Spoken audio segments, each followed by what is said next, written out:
마태복음 5장 38절에서 48절. 제가 공부해 드리겠습니다. 또 눈은 눈으로 이는 이로 갚으라 하였다는 것을 너희가 들었으나 나는 너희에게 이르노니 악한 자를 기적지 말라. 누구든지 내 오른편 뺨을 치거든 왼편도 돌려대며 또 너를 송사하여 속옷을 가지고자 하는 자에게 겉옷까지도 가지게 하며 또 누구든지 너로 억지로 오리를 가게 하거든 그 사람과 심리를 동행하고 네게 구하는 자에게 주며 네게 꾸고자 하는 자에게 거절하지 말라. 또 내 이웃을 사랑하고 내 원수를 미워하라 하였다는 것을 너희가 들었으나 나는 너희에게 이르노니 너희 원수를 사랑하며 너희를 핍박하는 자를 위하여 기도하라. 이같이 한즉 하늘에 계신 너희 아버지의 아들이 되리니 이는 하나님이 그 해를 악인과 선인에게 비추게 하시며 비를 의로운 자와 불의한 자에게 내려오심이니라. 너희가 너희를 사랑하는 자를 사랑하면 무슨 상이 있으리요? 세리도 이같이 아니하느냐? 또 너희가 너희 형제에게만 무난하면 남보다 더하는 것이 무엇이냐? 이방인들도 이같이 하지 아니하느냐? 그러므로 하늘에 계신 너희 아버지의 온전하신 것 같이 너희도 온전하라. 아멘. 오늘 제가 같이 나눌 말씀은 성숙과 성장이라는 점.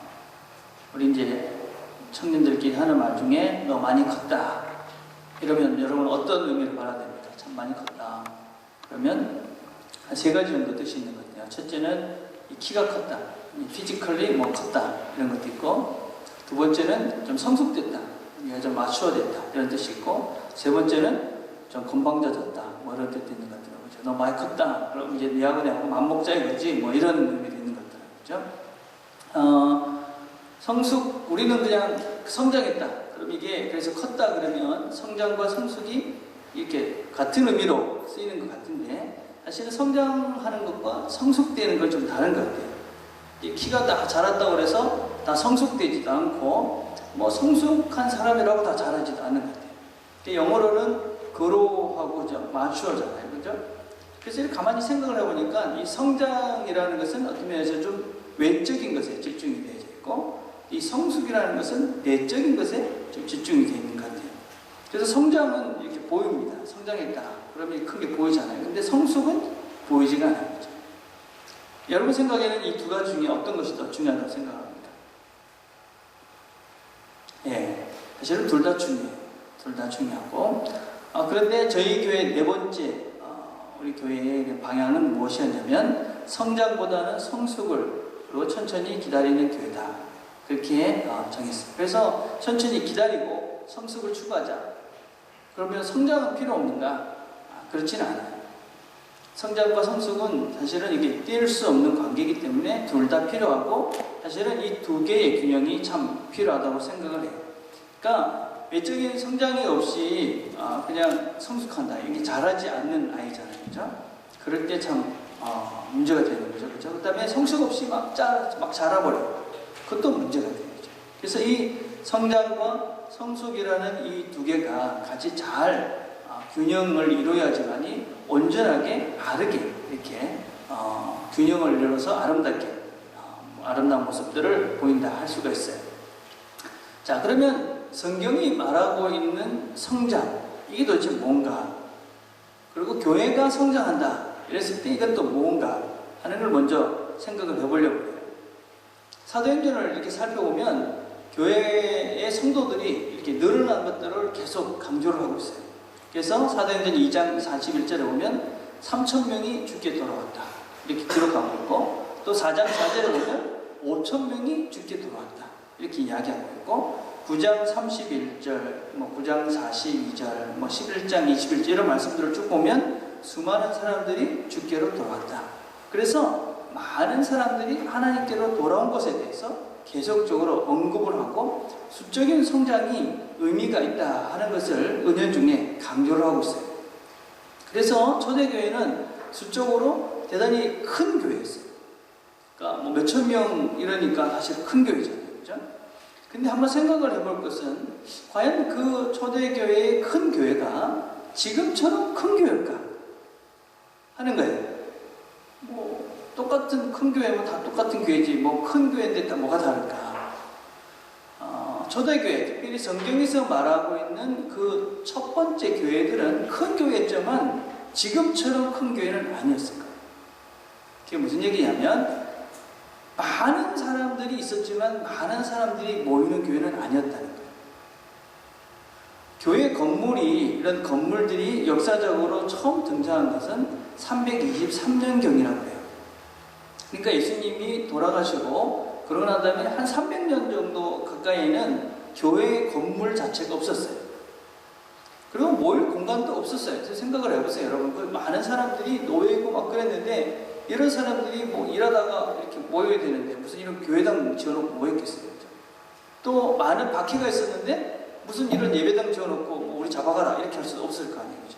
그러니까 사실은 이런 사람들이 숫자는 많았지만 한꺼번에 이렇게 떼거지로 모인 게 아니라 이렇게 소그룹, 작은 그룹으로 모였어요.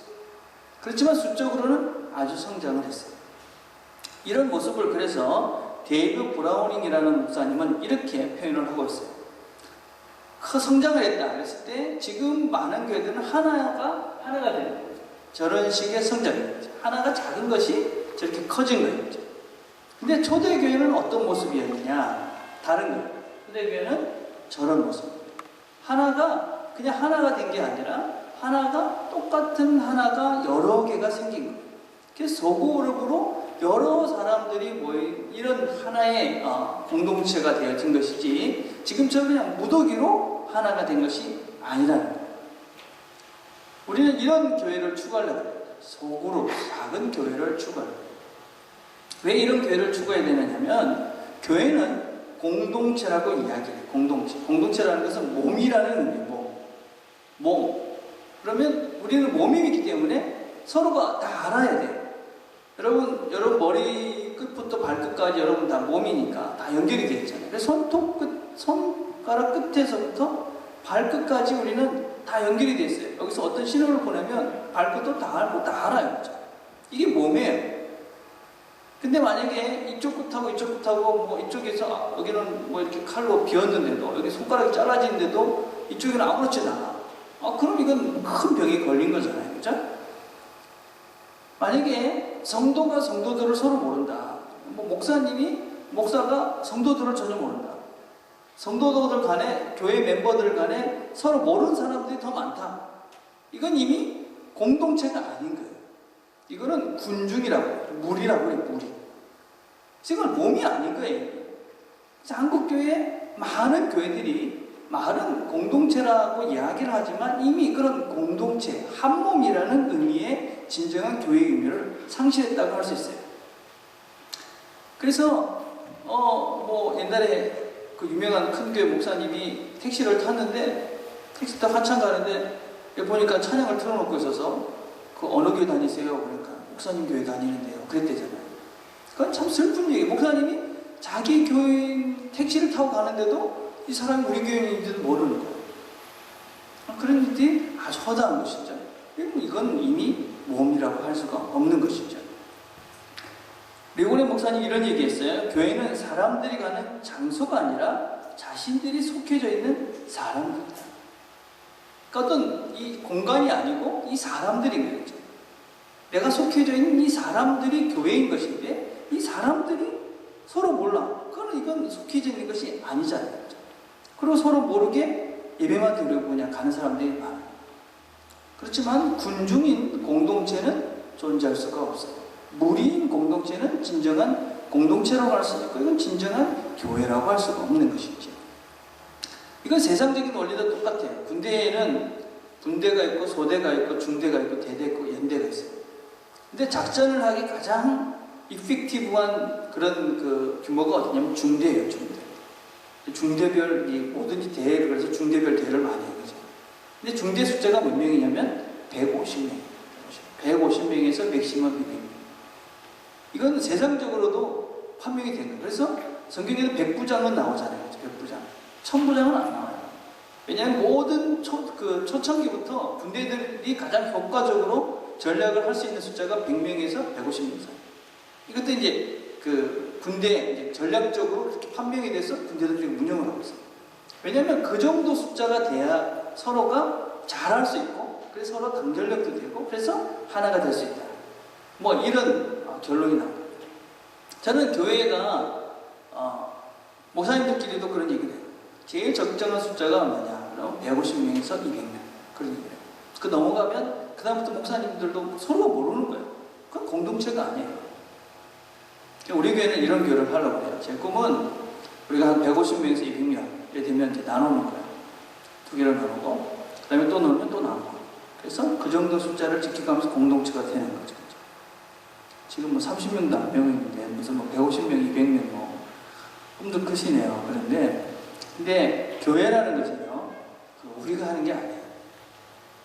우리는 하나님께서 주시는 마음을 가지고 그 마음을 잘 지키고 그리고 하나님께서 원하시는 그 길을 잘 걸어가면 하나님께서 일을 하시고 하나님께서 사람들은 보내주셔요. 우리는 이런 꿈들을 꾸면서 우리가 걸어간다면 하나님께서 아름다운, 정말 하나님께서 원하시는 아름다운 성장, 아름다운 공동체의 모습을 이뤄갈 수 있도록 우리를 인도해 주실 거라고 믿어요. 그래서 여러분들도 그런 꿈을 같이 꿨으면 좋겠었죠.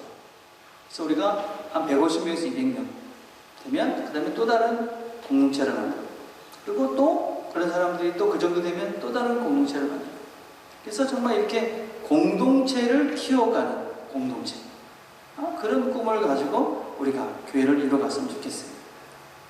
근데 과연 성경에서 말하는 것은 이런 사람들이 이렇게 모이는 것만을 우리가 성장이라고 얘기할 수 있는가? 그렇게 교회에 모여야만 우리가 성장한 것인가? 여러분, 실제로 교회의 성장이라는 것은 하나님 나라의 성장이에요. 그러니까 교회라는 것은 사실은 우리가 눈에 보이는 이런 교회도 되지만 보이지 않는 교회, 정말 하나님의 나라의 확장이 진정한 교회의 성장이라고 할 수 있어요. 그래서 어떤 면에서 우리가 추구해야 될 진정한 성장은 예수를 믿는 사람들을 만들어가는 그 일을 추구하는 것이 사실 진정한 성장을 추구해가는 거예요.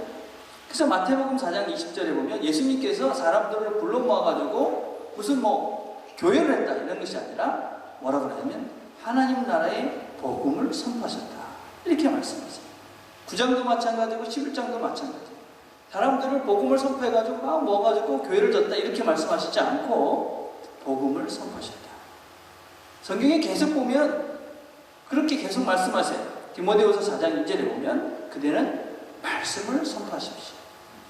그래서 우리가 진정 우리가 추구해야 될 방향은 무엇이냐면 우리가 이렇게 많이 모이고 이거보다는 정말 말씀을 제대로 선포하고 예수님의 복음을 제대로 증거하는 백성들 그런 사람들의 모임이 진정한 교회라고 할 수 있어요. 그게 진정한 교회의 성장이에요. 이게 진정한 하나님의 나라의 성장이다 라고 할 수 있어요. 그래서 우리는 복음을 전하는 그 일을 꿈꾸면서 그 일을 이루어가는 것이지 우리 교회 자체에 이 우리가 뭐 많이 모이는 이것에 우리의 목적을 두고 하는 것은 하나님의 뜻과는 상관이 없는 거예요. 그렇다고 뭐 교회 데려오지 말라 이거 아니에요. 여러분 우리 교회를 잘 데리고 오셔야 돼요. 그렇지만 더 본질적인 것은 그 사람들이 예수를 믿고 새로운 삶을 살기 위해서 하나님 나라의 백성을 늘려가는 것 이것이 진정한 교회의 성장이다 라고 할 수 있어요. 여러분 우리가 예수를 믿는다는 것은 이거는 진리를 찾고 진정한 자유를 누리는 거예요. 그래서 요한복음에서 8장 30절 뭐라고 합니까? 진리가 너희를 자유케 할 것이다. 진리라는 것은 진실된 삶이라는 거예요. 그래서 여러분 이렇게 예수를 믿는다는 것은 그냥 교회 다니고 그래서 뭔가 이렇게 뭐 특별한 이런 예배에 참석하고 이것이 아니라 진실된 삶, 진리의 길을 걸어가는 거예요. 그래서 이 길을 걸어가다 보면 이게 삶에 이게 진실이 있구나 라는 것을 진리가 있구나 바르다는 것들을 우리가 깨닫게 됩니다. 예수님께서 뭐라고 얘기하셨냐면 내가 길이요 진리요 생명이다 이렇게 말씀하셨어요. 내가 길이다. 내가 살아가는 그 길을 따라오나 그러면 거기에 진실된 삶이 있고 그리고 그 끝에는 영원한 생명이 있다. 이 말씀. 그래서 예수님이 길인 거예요. 그래서 우리가 그 길을 따라가면 그 길에는 진리가 있는 거예요. 진리. 그래서 참된 삶이 있는 거예요. 그리고 그 삶을 살면 거기에 영생이 그래서 우리가 주님을 믿고 따르고 예수를 증거한다는 것은 사람들에게 진실된 삶의 방법과 진리에 대한 그 길을 걷게 하는 것이고, 그리고 영원한 생명을 얻게 하는 그 영청난 일들을 우리가 하는 거예요. 여러분, 한번 우리가 하나님 나라에, 물론 살면서도 우리가 그런 경험을 할 수 있죠, 그죠? 예수를 믿는 사람들과 이렇게 내가 예수를 믿게 한 그 사람이 진실된 진리의 길을 걷게 해서 그 사람이 생명을 얻고 그래서 기쁜 삶을 사는 것. 또 우리가, 그렇지만 우리가 마지막 날에 하나님 나라에 가서 이렇게 섰는데, 나 때문에 이 사람이 그 나라에 함께 있게 됐다면 얼마나, 그죠? 감사하겠어요. 반대로 내가 정말 사랑하는 사람들이, 내가 정말 이렇게 정말 나와 함께 했던 그 사람들이 그 영원한 나라에 함께하지 못한다면 얼마나 또 내 마음이 아프겠어요. 그래서 여러분, 우리가 예수를 믿게 한다 하는 것은 그냥 교회 다니는 것 이상이에요. 진리의 삶들을 살고 영생을 누리게 하는 엄청난 축복된 일이기 때문에 우리는 이 일에 집중을 해요. 그래서 여러분, 만약에 우리가 교회 일과 하나님 나라의 일이 충돌이 된다, 그럼 당연히 교회 일을 보게 돼요. 우리 교회 안 데리고 우리 교회 안 오면 예수 믿겠다, 그런 사람이 있으면 당연히 예수를 믿게 해요. 그죠? 다른 교회도 잘 보내서 그 사람이 예수를 잘 믿게 하는 것이 우리가 진정 하나님께서 원하시는 일을 하는 것이지, 우리 교회 억지로 끌고 오는 것은 그건 하나님이 원하시는 것이 아닌 것이지. 그래서 진정 우리가 추구해야 될 성장은 하나님 나라의 확장입니다. 하나님 사람들이 진리를 알고 영생을 누리게 하는 그것이 우리가 추구해야 될 궁극적인 목적이다 하는 것을 기억했으면 좋겠습니다. 자, 찬양을 하나 들으면서 우리가 지금 이게 어떤 찬양이냐면 매일 스치는 사람들, 이런 찬양. 여러분, 한번 찬양을 들으면서 내가 매일 스쳐가는 사람들, 그들 중에 내가 복음을 전해야 될 이 진리의 길, 그렇죠? 그다음에 영생의 길을 전해야 될 그 사람들은 누가 있을까 생각하시면서 한번 여러분들이 이 찬양을 들어봤으면 좋겠습니다.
자, 그러면 우리가 이렇게 주가 필요한 이런 사람들에게 복음을 전해야 되는 것이죠. 그게 이제 어떤 면에서는 우리가 추구해야 될 성장의 발언입니다. 복음을 그럼 어떻게 전해야 될 것인가? 물론 말로 해야 되는 거죠. 말로 예수를 믿으세요. 이렇게 복음을 전하는 것은 참 중요합니다. 근데 이제 어떤 면에서는 이 말로 복음을 전하는 그런 시대는 지나간 것 같아요. 아니, 어떤 면은 그 처음부터 이 복음이라는 것은 이 말로 전해지지 않은 것 같아요. 물론 초창기 기독교 이렇게 그 역사를 보면 성경의 역사를 보면 전문적인 선교사들이 있었죠. 뭐 바울이나 또 사도들, 베드로 이런 사람들이 복음을 전했어요. 근데 그런 사람들은 사실 얼마 되지 않았어요. 그 복음은 누가 전했느냐? 그 복음을 처음 받고 이렇게 들었던 그 동네에 살던 사람들이 복음을 전합니다. 근데 그 대부분의 사람들이 노예였고 종들이었어요. 근데 생각을 해보십시오. 이런 사람들이 노예이고 종인 이런 사람들이 주인한테 가서 당신 예수 믿어야 돼요. 뭐 이렇게 얘기했겠습니까? 뭐 그렇게 못했을까? 그냥 산 겁니다. 여러분. 살았어요. 살았는데 전도가 된 거예요. 어떻게 살았느냐? 오늘 읽은 말씀처럼 산 거예요. 때리면은 맞고, 원수를 사랑하고, 원수를 해서 기도하고, 속옷을 달라 그러면 겉옷을 주고, 정말 이 제너러스하게, 관대하게, 넉넉한 그런 삶을 이 사람들이 산 거예요. 세상의 일반적인 원리는 그냥 사는 사람들은 어떻게 합니까? 눈에는 눈, 이에는 이. 이게 일반적인 내 이웃을, 사람 원수를 미워하는 거. 뭐 이건 당연한 거죠. 이게 이제 어떤 면에서 상식이라고 해요. 지금 우리 살고 있는 이 지금 모든 법이나 이런 것들은 다 이 원칙에 달리는 거예요. 그래서 내가 누구의 해를 끼치면 그 사람은 그것에 대해서 응분의 대가를 치러야 돼요. 그래서 눈에는 눈, 이에는 이. 이게 이제 세상적인 원칙이에요. 그리고 이렇게 잘하는 사람을 우리가 상식이 있다, 뭐 경우가 밝다, 그렇게 얘기합니다. 근데 어떤 면에서는 우리는 이런 그 상식이 통하는 세상 속에 살기가 참 어려워요. 왜냐하면 우리가 다 기본적으로 기준이 누구의 기준이냐면 내 기준이에요. 그렇죠? 그래서 상식적으로 생각하는 것이 이게 통할 수가 없어요. 제가 제 경험을 보니까 그렇더라고요. 운전을 하면서 내가 바쁜 일이 있었어요. 막 가다가 막 끼어들게 해요. 그럼 못 끼들게 하잖아요. 어떤 게 상식이에요?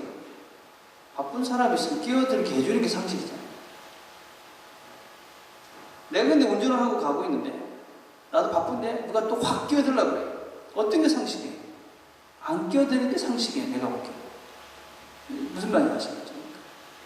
그러니까 내 기준으로 다 생각했을 때 이게 상식이고 또 저렇게 됐을 때 또 저게 상식인 거예요. 그래서 이렇게 보면 차를 타고 다니다 보면 참 상식 없는 사람들이 참 많아요. 그죠? 뭐 지 맘대로 막 끼어들기도 하고 그러잖아요. 그죠? 근데 그 사람 입장에서 보면 내가 또 상식이 없는 사람.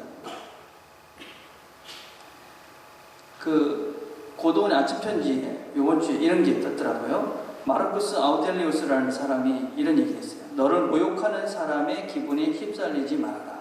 그 사람이 널 끌고 가고 싶어하는 길로 들어서지 마라. 너를 모욕하는 사람에게 복수하는 가장 좋은 방법은 그 사람처럼 행동하지 않는 것이다. 그러니까 누가 나를 막 이렇게 기분을 상하게 하면 그것에 따라하지 않고 난 너와 달라. 뭐 이렇게 하라는 거죠. 그렇죠? 근데 우리는 그렇게 하면서 속으로 욕하죠. 아이고 저지. 뭐 이렇게 생각하는데 성경은 사실 이 정도만 해도 괜찮은 거예요. 뭐 그냥 한 대 때리는데 같이 안 때리고 그래 내가 난 너하고 달라. 뭐 이 정도만 마음에 갖고 있고 참아도 괜찮은데 성경은 그것이 아니라는 거예요. 그게 아니라 나에게 그렇게 해를 끼치고 나를 힘들게 하는 사람들에 대해서 사랑하고 기도하고 손해보고 양보하라. 참 한심하고 어떤 면에서는 이게 좀 만약에 이런 말씀대로 이렇게 살면 어떻게 될까요? 아마 여러분 이 말씀을 들으면 아마 우리 생각 중에 제가 두 가지 마음에 들더라고요. 제가 첫째는 이렇게 하면 못 살아. 세상에서 오른편을 때리면 왼편도 때려 이렇게 보이고죠. 뭐 내가 뭐 오리를 가자 그러는데 심리를 가고 뭐 이러면은 누가 나를 손해보려고 그러면 그래 내가 손해보지. 그러면 내가 금방 망할 것 같지 않아요? 그래서 이래서는 내가 못 살지. 이런 생각이 들고 또 하나의 생각은 예수님이 이렇게 살라고 그랬으니까 살아야 할 텐데. 이런 마음. 근데 성경을 보면 오늘 성경에 보니까 이런 사람들을 하나님의 아들이다 이렇게 부른다고 성경은 이야기하고 있어요. 또 이런 사람들을 온전한 사람이다 라고 부른다고. 그래서 우리가 이런 사람이 되어야 된다고 성경은 우리에게 하나님의 사람들은 이야기를 합니다. 어떤 면에서는 복음이라는 것이 어떻게 확장이 되느냐면 이런 삶을 산 그 사람들이 복음을 전해서 복음이 확장이 됩니다. 막 기도하니까 병이 나았습니다. 뭐 기도하니까 아이가 대학을 갔습니다. 기도하니까 부동산이 2번이 뛰어가지고 뭐 부자가 됐습니다. 그런 사람들이 예수 믿으세요 해서 믿는 그 사람들이 정말 예수 믿는 사람이었을까? 한번 우리가 생각을 해보죠. 제가 이 말씀을 처음 읽었을 때 사람들 생각을 해봤어요. 여러분 이 마태복음을 처음 읽었을 때 마태복음이 AD 70년경에 쓰여진 책이에요. AD 70년. AD 70년경은 어떤 상황이었냐면 예수를 믿는 사람들이 유대인으로부터 막 핍박을 받아가지고 유대 공동체에서 쫓겨나게 된 그런 상황이었어요. 지금은 우리가 이사가면 되지만 그 당시만 해도 한 공동체에서 그 공동체에서 배제가 된다는 것은 많은 사회적으로 그 다음에 정치적으로 아주 많은 손해를 보고 위험에 처하는 그런 상황이었어요. 근데 그 유대 공동체에서 지금 너 예수 믿으면 여기 있으면 안 돼. 너 나가.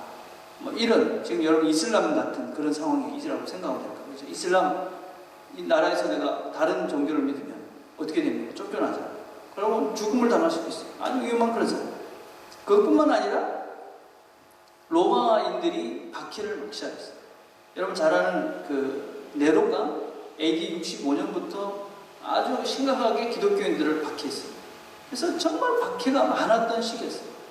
그래서 이 같은 동네에 사는 유대인들끼리는 너 예수 믿는다면서 너 인마 빨리 다른 나가. 그리고 정치적으로는 또 이 로마 군인들이 자기들을 잡으면 죽이고 하던 그런 정말 핍박도 많고 어려움도 많았던 그런 시대에 이 말씀이 주어진 거예요. 원수를 해서 원수를 사랑해라. 누가 오리를 가거든 심리를 가라. 왼뺨을 때리면 오른뺨도 갖다 대라. 여러분 이런 말씀을 그때 이런 사람들이 들었다. 어떻게 했을까? 그런데 이때 이런 말씀이 이들에게 주어졌고 그리고 그 그리스도인들은 그 말을 처음 들었던 그 처음에 그 공동체는 그 말씀대로 정말 살았어요. 그 말씀대로. 그 초대교회 이야기 중에 이런 이야기가 있어요. 어떤 아주 그 귀부인이 예수를 믿게 되는데 왜 믿게 되느냐?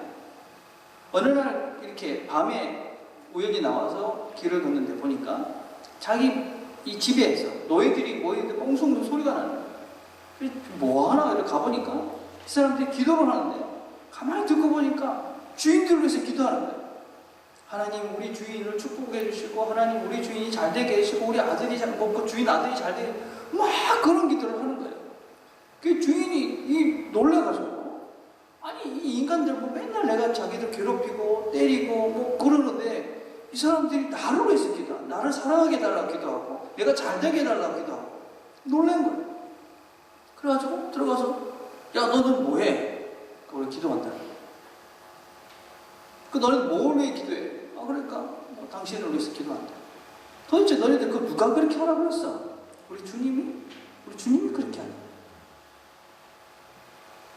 근데 주님이 누구냐? 나 예수다. 내가 믿는 예수. 너희들 어떻게 그렇게 할 수 있느냐? 너희들 그렇게 괴롭히고는 어떻게 너희들이 나를 그렇게 사랑하겠다고 기도할 수 있느냐? 그러니까 그 사람들이 이렇게 얘기해요. 우리 주님은 나를 더 사랑하셨어. 우리 주님은 나를 더 사랑하셨기 때문에 내가 너보다 더 나쁜 놈이었는데도 나를 사랑하셨기 때문에 나도 그 주님이 나를 사랑한 걸 알기 때문에 그 주님이 또 그 사랑하는 주님이 원수를 사랑하라 했기 때문에 내가 너를 사랑한다. 그리고 그런 얘기를 들은 이 귀부인이 예수를 믿을 수밖에 없었던 거예요. 예수를 믿고 그 사람들이 나중에 결국 변화돼서 로마를 바꾼 거예요.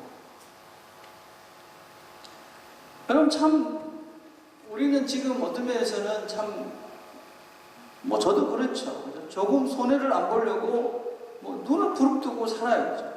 머리를 막 세고 이게 어떻게 이 사람이 나를 좀 이렇게 손해보게 할까? 뭐 이런 것 어떻게 그걸 내가 이렇게 좀 잘 커버하면서 손해보지 않고 살까? 그게 아주 민감하게 하죠. 뭐 오리를 가자 그러면 심리 가는 게 아니라 어떻게 오리를 안 가고 견딜까? 뭐 이런 생각. 뭐 겉옷을 달라 그러면 어떻게 겉옷을 안 뺏길까? 이런 생각을 하지 어떻게 나눌까? 이런 생각을 잘 못하죠. 그래서 이런 초대교회의 이야기를 들으면 참 하나님 앞에 참 죄송스러운 마음이 들어요. 그리고 참 이렇게 살 수 있을까 하는 걱정도 들어요. 나는 이렇게 할 수 있을까? 그런데 참 다행스러운 것은 우리가 지금 당장 죽지 않는다는 거예요.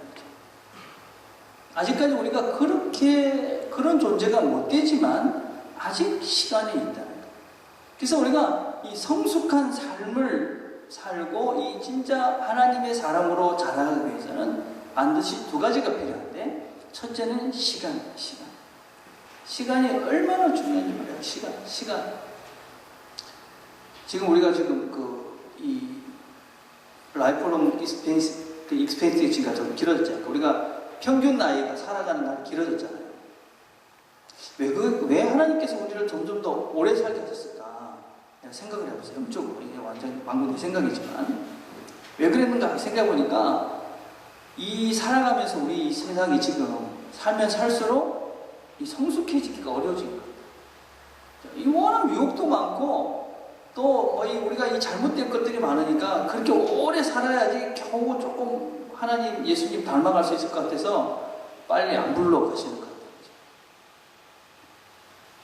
다른 사람들한테 가서 그런 얘기를 하지 말으면 좋겠는데, 그래서 여러분 우리가 예수를 믿고 성숙을 해가기 위해서는 자라가기 위해서는 시간이 필요해요. 그렇죠? 옛날에는 다 빠른 걸 좋아했어요. 그렇죠? 그래서 애들이 뭐 빨리 걷고 빨리 말하고 빨리 쓰고, 요새는 그렇지 하지 않아요. 그죠? 충분히 기계해요. 충분히 엉어리도 하게 되고 충분히 그림을 보게 하고 만지고 뭐 이렇게 해요. 그죠? 우리 애가 요새 뭐 빨리 뭐 글을 배웠어요. 뭐 그러면 그는 무식한 엄마가 되는 거예요.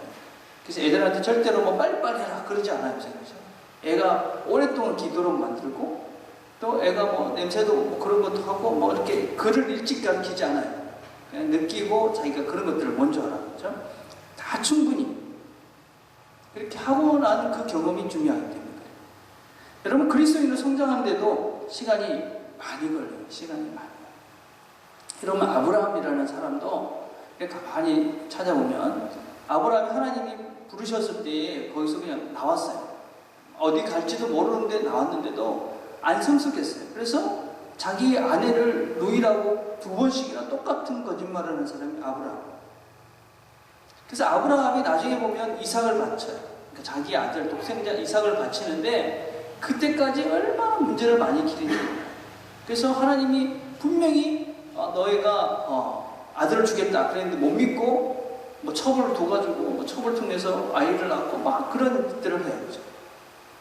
근데 나중에 하나님께서 이삭을 바쳐라 그랬을 때 이삭을 바치게 된 나이가 몇 살이냐면 최소한 빨리 돼도 115살 정도. 하나님이 아브라함을 80세에 불렀어요. 그런데 100세에 이삭을 낳고 이삭이 15살 내지 16살 때예요. 그러니까 35년 정도가 흐른 다음에야 아브라함이 좀 성숙해졌어요.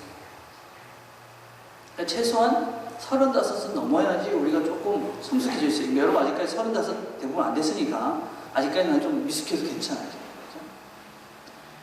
그 다음에 여러분 모세 같은 사람도 마찬가지죠. 모세도 40세 됐을 때만 해도 아주 혈기가 왕성했어요. 근데 그가 다시 하나님의 부름을 받아서 이스라엘의 지도자가 된 것이 80세. 그러니까 하나님께서 그를 불러가지고 세웠을 때 80세였었는데 그때 모세를 가리켜서 지면에서 가장 온유한 자다. 그렇게 불렀어요. 그러니까 40년 걸려요. 여러분 성경에 보면 가장 급변한 사람 중에 하나가 바울이라는 사람이죠. 바울. 바울이 다메섹 도상에서 예수님을 만나고 난 다음에 급변했어요. 근데 그 사람이 그렇게 예수 믿고 급변했다고 해서 인격적으로 성숙했느냐? 그렇지 않았어요. 이런 사도행전 9장 30절과 31절에 보면은 그때 당시에 바울이 예수를 믿었는데 막 급하게 막 전합니다. 그러니까 사람들이 이 바울 때문에 교회가 더 시끄러워졌어요. 그래서 결정을 합니다. 교회에서 이 바울을 그냥 고향으로 좀 보내자. 그래서 다소로 보내요. 자기 고향. 다소로 보내고 나니까 교회가 다 온전해지고 평화스럽고 교회가 더 성숙해졌다. 그렇게 성경은 기록하고 있어요. 아주 의도적이었던 것 같아요. 이 바울이 문제가 많아가지고 교회가 시끄러웠다. 바울을 다소로 보내고 나니까 교회가 평화로워졌다. 그리고 더 예수를 믿는 사람들이 더 많아졌다. 그렇게 성경은 기록하고 있어요. 그리고 다시 바울이 등장하는 것은 14년이 지나고 난 뒤에 등장해요. 그러니까 다소라는 자기 시골 동네에 가가지고 14년 동안 거기 있었던 거예요. 인격적으로 좀 다듬어지고 그리고 나와요. 그러니까 여러분 우리가 성숙해지기 위해서는 시간이 걸려요. 그러니까 너무 여러분 자신들에게 난 이거밖에 안 돼. 예수 믿은 내가 얼마나 했는데 내 나이가 지금 몇 살인데 와 이 정도밖에 안 될까. 너무 실망하지 말길 바라요. 시간이 걸려요. 시간. 그 말은 나도 그렇지만 너도 그래요. 여러분 아내나 친구나 또 이런 사람들 보고 너 왜 그렇게 안 변해? 그러지 마시길 바라요. 나도 잘 안 변하지만 옆에 있는 사람도 잘 안 변해요. 그래서 내가 성숙하기 위해서 시간이 걸리듯이 내 옆에 있는 사람들도 변하기 위해서는 시간이 필요해요. 그래서 여러분 급한 것이 결코 좋지 않아요. 그렇죠? 제가 얼마 전에 다큐멘터리를 하나 봤는데 닭 키우는 걸 봤고 여러분 닭 먹지 마시고 진짜 안 됩니다. 이게 닭 공장에서 닭 키우는 걸 봤는데 그 특별히 미국에서는 이게 이 깜깜하게 이렇게 해놓고 햇빛을 못 보게 해요. 그리고 이제 먹이만 팍 주는 거예요. 그래가지고 그 닭들이 보통은 18주가 걸려야지 닭 자라는데 6주 만에 다 자라요. 6주. 그래서 3분의 1로 줄인 거예요.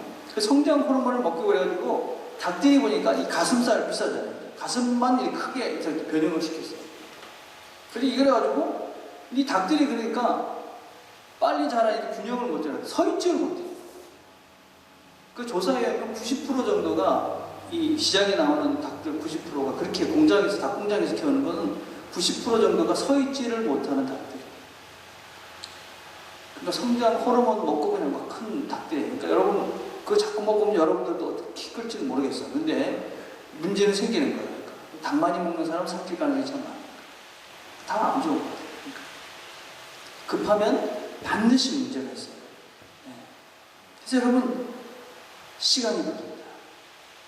그러니까 급하게 생각하지 말고 또 막 한 걸음씩 가십니다. 서로가 격려할 필요해요. 우리는 그죠? 우리가 뭐 다른 사람한테 격려받을 거 없잖아요. 우리 같이 이거밖에 안 돼가 아니라 이만큼 왔어요. 갈 수 있어.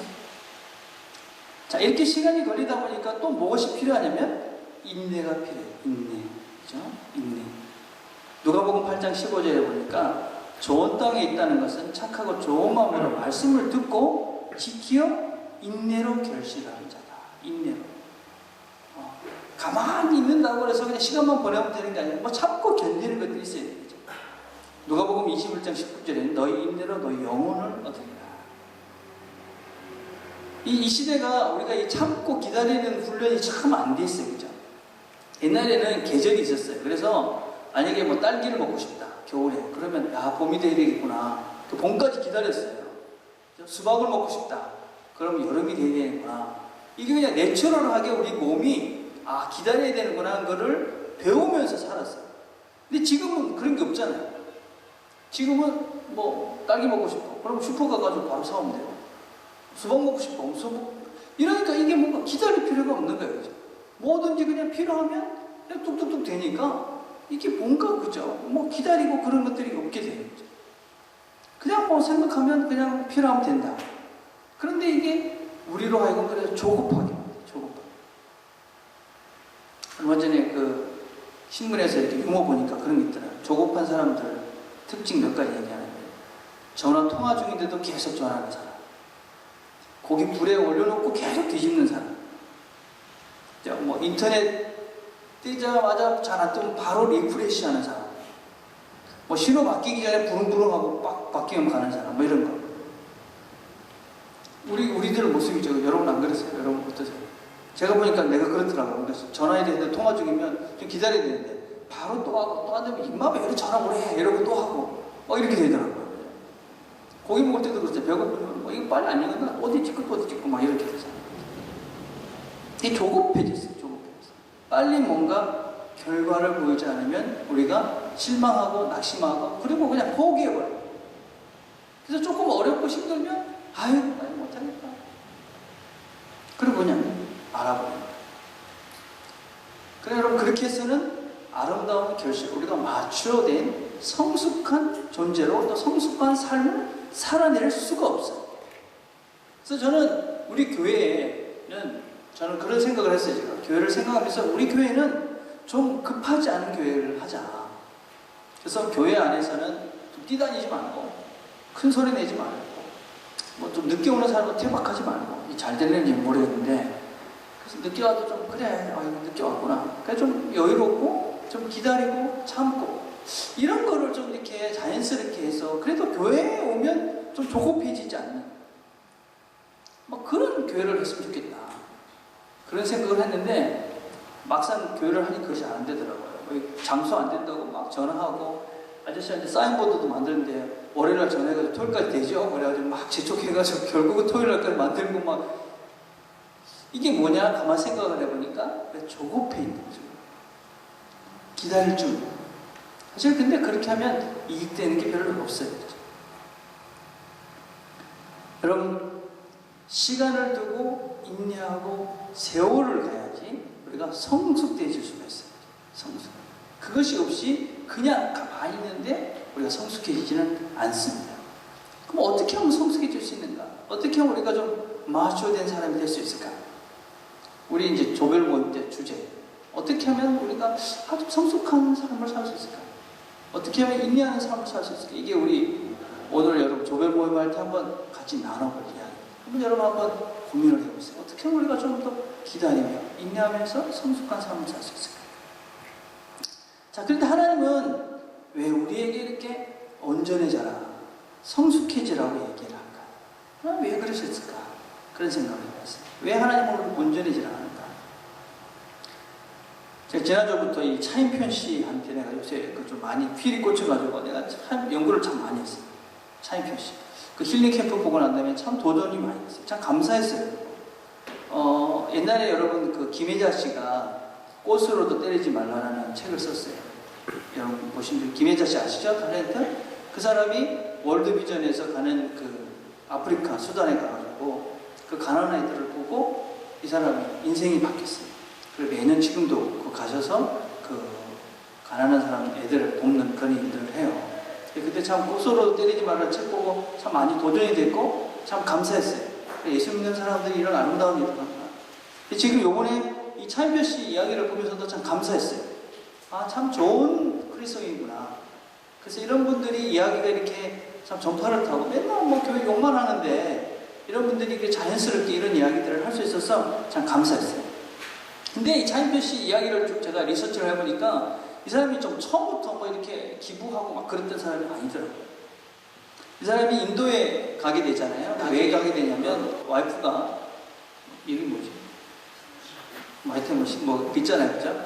그 와이프가 원래 이 컴패션이라는 데서 그 이렇게 기부를 하던 사람이에요. 그리고 홍보 대사를 했대요. 그리고 원래는 시내라가 하여튼 뭐 그 와이프가 가야 되는데 와이프가 못 가게 돼서 이 사람이 대신 가는 거예요, 차인표 씨가. 근데 홍보하러 가니까 이제 비행기표를 이제 뭐 컴패션 같은데 돈이 없잖아요. 그러니까 처음에 이코노미 티켓을 끊어준 거예요. 그러니까 요청을 했어요, 컴패션이. 나는 비즈니스를 끊어줘야지. 내가 거기 가는데 누구 너무하다. 그래서 비즈니스 티켓을 받았어요. 그런데 그것도 양이 안 차가지고 자기 마일리지를 가지고 퍼스트 클래스로 바꿔서 갔대요. 그러니까 처음에 그런 마음을 가지고 인도를 간 거예요, 이 사람. 인도를 딱 갔는데 인도를 갈 때 그 컴패션에 있는 그 담당자가 애들을 만나면 내가 너를 정말 사랑한다. 그 얘기를 꼭 해주십시오. 그런 부탁을 받았대요. 그리고 갔는데 어린 애를 하나 딱 만나게 되는데 그 애가 이렇게 말하는 것 같다 그래요. 내가 너를 정말 사랑한다. 내가 그 사람이 차인표 씨가 아이한테 이렇게 말하려고 그랬는데 그 아이가 그렇게 말을 하지 않았는데 그렇게 말한 것 같이 자기가 마음속에 울렸다 그래요. 하나님의 음성이겠죠, 그죠? 내가 너를 정말 사랑한다. 같이 위로하면서 같이 앞으로 가자. 그 얘기를 듣고 이 사람 삶이 바뀌어진 거예요.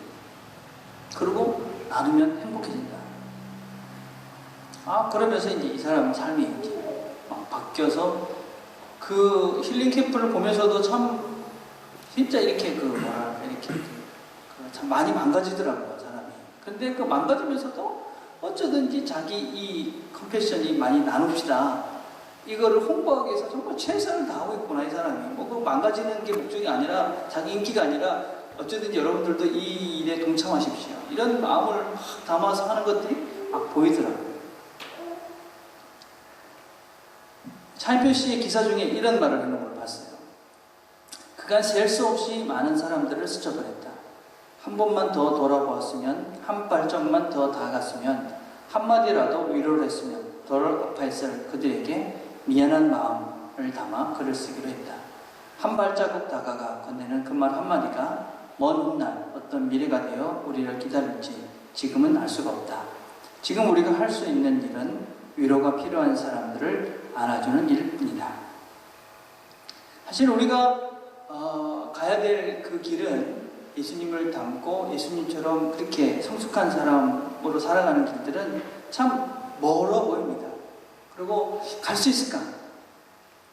근데 지금 우리가 우리 주변에서 정말 내가 한 발자국을 더 다가가서 안아주고 위로하고 사랑하고 용서하고 기도하고 그렇게 간다면 우리도 한 발자국씩, 그래서 차인표 씨처럼 그렇게 나누는 것이 즐거운 그런 삶을 살게 될 것이고, 어떤 면에서는 더 구두 닦기를 하면서도 나눌 수 있는 그런 넉넉한 마음이 될 것이고, 또 우리 자신을 다 드려도 괜찮을 만한 그런 사랑의 사람으로 자라갈 거라고 생각을 해요.